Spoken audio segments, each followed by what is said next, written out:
बिस्मिल्लाहिर्रहमानिर्रहीम। अस्सलाम वालेकुम। हम इस वीडियो देखने वालों को खुशामदीद कहते हैं। उम्मीद करता हूँ कि आप सब खैरियत से होंगे। आज हम इस वीडियो में पकोड़े बनाएंगे, तो आइए देखते हैं कि हमें पकोड़े बनाने के लिए किन किन चीज़ों की ज़रूरत है और ये कैसे बनाए जाते हैं।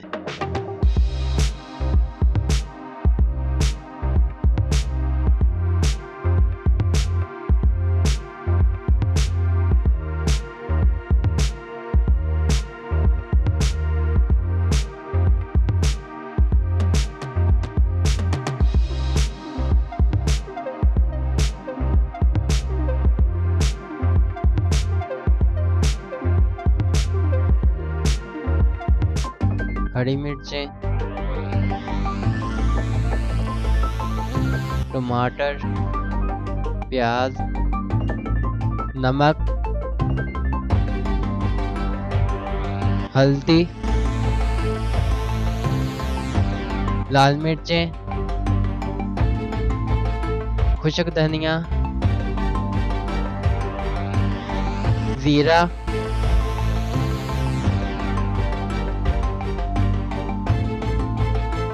सब्ज़ धनिया।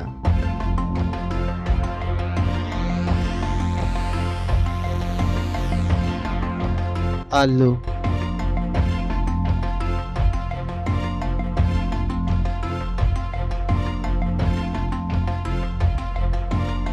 थोड़ा सा पानी मिलाकर हल कर दें।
अल्हम्दुलिल्लाह पकोड़े तैयार हो चुके हैं। देखने में भी बहुत मज़े के लग रहे हैं। हमारी ये डिश आपको कैसी लगी कमेंट करके हमें ज़रूर बताइएगा। इसी के साथ हमें दीजिए इजाज़त। अपना बहुत सारा ख्याल रखिएगा और दुआओं में याद रखिएगा। अल्लाह हाफिज़।